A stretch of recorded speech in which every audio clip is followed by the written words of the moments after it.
अगले दिन सुबह होने से पहले छोटी बहन ने कहा, मेरी प्यारी अप्पी, मुझे आगे की कहानी सुनाओ ना। वो सौदागर और जिन वाली कहानी पूरी करो। मैं जानना चाहता हूं कि आखिर में क्या हुआ। जिन ने उसे थोड़ा वक्त दिया।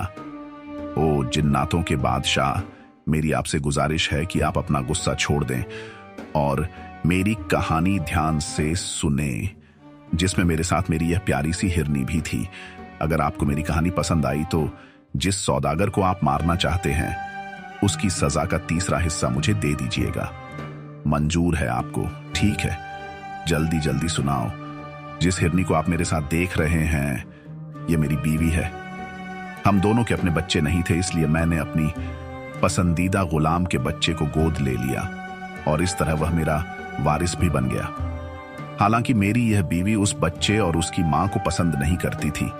जब मेरा गोद लिया बच्चा साल का हुआ तो मुझे एक सफर के लिए निकलना पड़ा।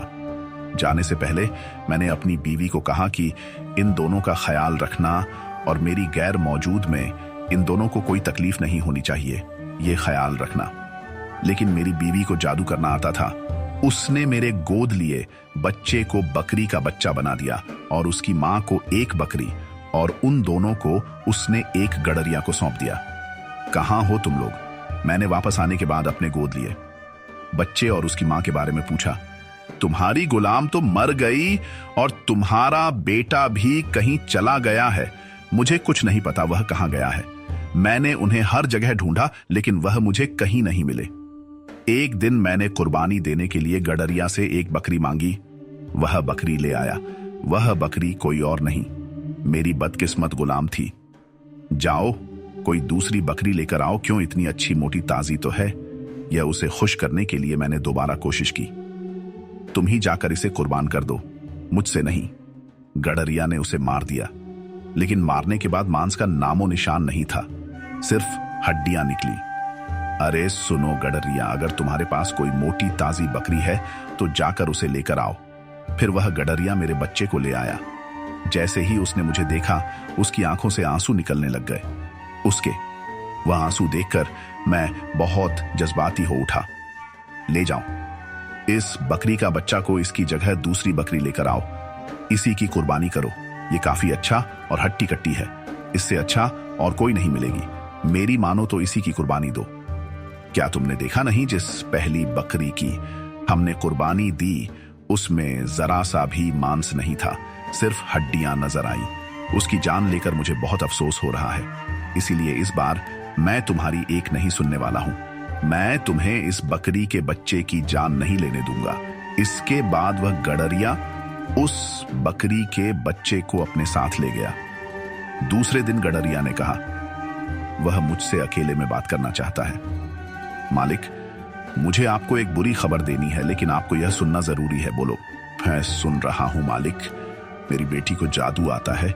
कल जब मैं उस बकरी के बच्चे को वापस ले जा रहा था जिसे आपने मारने से मना कर दिया, तो मैंने देखा वह उसे देखकर मुस्कुराई और फिर रोने लगी। मैंने उससे पूछा, क्यों रो रही हो अब्बू? ये बकरी का बच्चा हमारे मालिक का बेटा है। इसे जिंदा देखकर मैं बहुत खुश हूं, लेकिन इसकी मां के बारे में सोचकर उदास भी हूं, जिसकी कुर्बानी दी गई। इन्हें हमारी मालिक की बीवी ने अपनी जादुई ताकतों से इस शक्ल में आसानी से बदल दिया। जब मैंने अपने गरिए की बात सुनी तो मैं फौरन ही उसके घर चला गया। वहां का बच्चा मेरे पास आ गया और मुझसे लिपट कर खेलने लगा। क्या तुमने बछड़े के बारे में जो कहा वह सब सच है? जी बिल्कुल मालिक, यह आपका ही बेटा है। अगर तुमने इसे पहले जैसा बना दिया तो मैं तुम्हें अपनी जमीन जायदाद सब कुछ दे दूंगा। मालिक, मुझे इन सब की कोई जरूरत नहीं है, लेकिन इन्हें ठीक करने की मेरी कुछ शर्तें होंगी। पहली, ये आप अपने बेटे से मेरी शादी करेंगे, और दूसरी, आप मुझे किसी भी कीमत पर अपनी बीवी को सजा देने से नहीं रोकेंगे। मैं तुम्हारी ये बात मानने को तैयार हूं। साथ ही जो कुछ भी मेरा है वह तुम्हारा हो जाएगा। एक बात और सुनो, तुम मेरी बीवी के साथ जो करना चाहती हो करो, मुझे एतराज नहीं। फिर वह एक बर्तन में पानी ले आई और कुछ जादू करने लगी जो मेरी समझ में नहीं आया। जैसे ही उसने वह जादुई पानी उस पर डाला, मेरा बेटा नौजवान हो गया। मेरे बच्चे, मेरे प्यारे बच्चे, इस प्यारी सी बच्ची ने तुम्हें बहुत ही खतरनाक जादू के असर से बाहर निकाला है और मैं चाहता हूं कि इस एहसान के बदले तुम इससे शादी कर। उसने खुशी खुशी हाँ कर दिया, लेकिन शादी से पहले उस लड़की ने मेरी बीवी को मजा देकर एक हिरनी में बदल दिया। इसके बाद गडरिया की बेटी अपने आखिरी वक्त तक हमारे साथ रही और मेरा बेटा इस सौदागर के साथ शहर चला गया जिसने आपको नाराज किया है। मैं शहर दर शहर अपने बच्चे को ढूंढने के लिए अपनी बीवी के साथ भटकता रहा ताकि उसकी खबर मिले और मैं भटकता हुआ यहां पहुंच गया। यहां मुझे यह सौदागर मायूस और रोता हुआ मिला। यही है मेरी कहानी। यह कहानी बहुत ही ज्यादा अनोखी है और इसीलिए इस व्यापारी की सजा का तीसरा हिस्सा तुम्हें मिलेगा।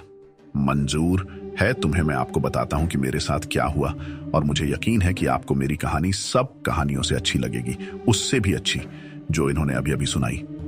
और अगर आपको यह अच्छी लगी तो क्या आप मुझे व्यापारी की सजा का तीसरा हिस्सा दे देंगे? मैं तुम्हारी बात जरूर मानूंगा, लेकिन शर्त यह है कि तुम्हारी कहानी पहली से दिलचस्प होनी चाहिए। हमारी चैनल को लाइक करें, सब्सक्राइब करें, कमेंट करना ना भूलें।